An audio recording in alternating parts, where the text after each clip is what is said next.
Ngayon, tignan nyo. Masya Allah. Ang Rasulullah sallallahu alaihi wasallam, pinuri niya ang babaeng salihah. Mabuting babae. Bilang ataw. Bilang tadi. Mabuting babae. Pinuri niya, Masya Allah, ang babaeng mabuting asawa. Salihah. Religyosa. Sumusunod sa kanyang asawa, hindi nilalabag. Bushra, magandang balita sa inyo na mga babae.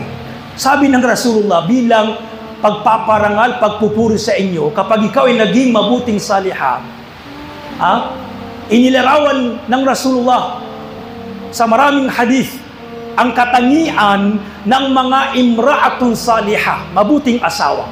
Una, sabi ng Rasulullah, ad-dunya mata' wa khairu mata'iha al-mar'atu salihah. Masya Allah.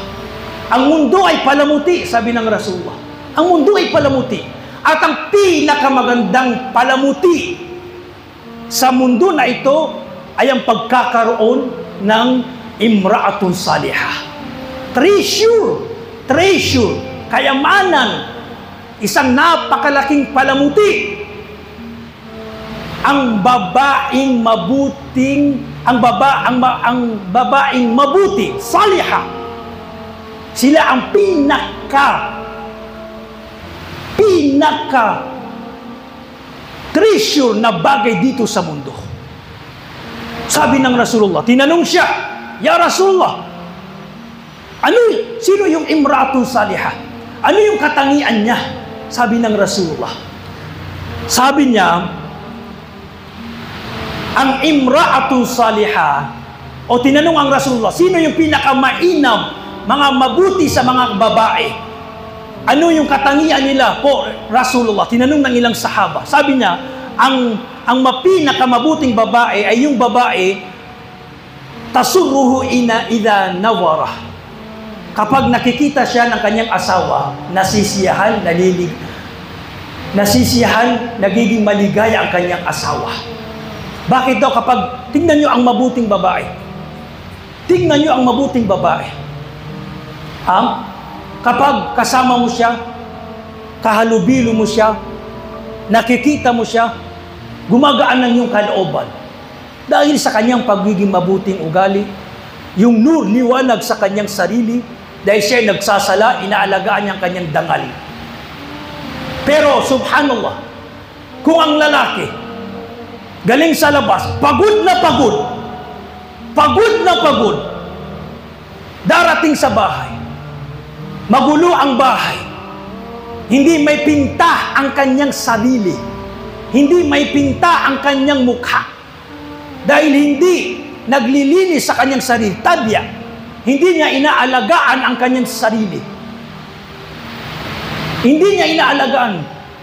Bagkus kung titignan, samantala ang babae ginagantimpalaan kapag siya ay nagpapaganda sa kanyang asawang lalaki, kapag kanyang inaakit, kahit sabihin natin itong word, basta sa kanyang asawa, ito ay mustahab, mabuting gawain. Pagsamba, kapag ang babae nagpapaganda sa kanyang asawang lalaki. Pero ang babae, subhanallah, kapag siya walang asawa nagpapaganda, pero kapag may asawa na, dapat dun niya ibuhos ang pagpapaganda sa kanyang asawa. Pero subhanallah, ang ilan nagpapaganda sa Facebook, pero sa loob ng bahay sa kanyang asawa, subhanallah, mukha niya hindi may pinta, tabiya. Hindi naghugas ng mukha, hindi nagtututbrush, hindi natin alam.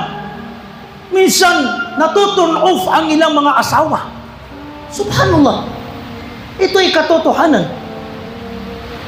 Ang mabuting babae, sabi ng Rasul, kapag nakita ng kanyang asawa, nasisiyahan siya. Watuti'hu idha amar. Sinusunod niya ang kanyang asawa kapag siya inutusan, nakautusang sang-ayon sa Islam, walang paglabag. Sumusunod daw siya. Ito'y mabuting babae. Wala tukhalifhu fi nafsiha wa maliha bima yakrah. Hindi siya lumalabag sa kanyang asawa, sa kanyang sarili at sa kanyang mga kayamanan. Kapag inanyaya ng lalaki ang kanyang asawa sa Isa niyang karapatan sa loob ng bahay patungkol sa kanyang sarili, hindi siya lumalabag o sumasalungat. Yan ang ilan sa mga katangian ng imra'atun salihah. Sabi ng Rasulullah, kapag mayroong ganyan ang lalaking, asawang lalaki, nakamtan niya ang treasure, kayamanan, tunay na kayamanan, subhanallah. Tunay na kayamanan. Kaya, walang pag-aalinlang kapag ang isang lalaki nagkaroon ng mabuting asawa, subhanallah, kapanatagan, katiwasayan ang kanilang buhay.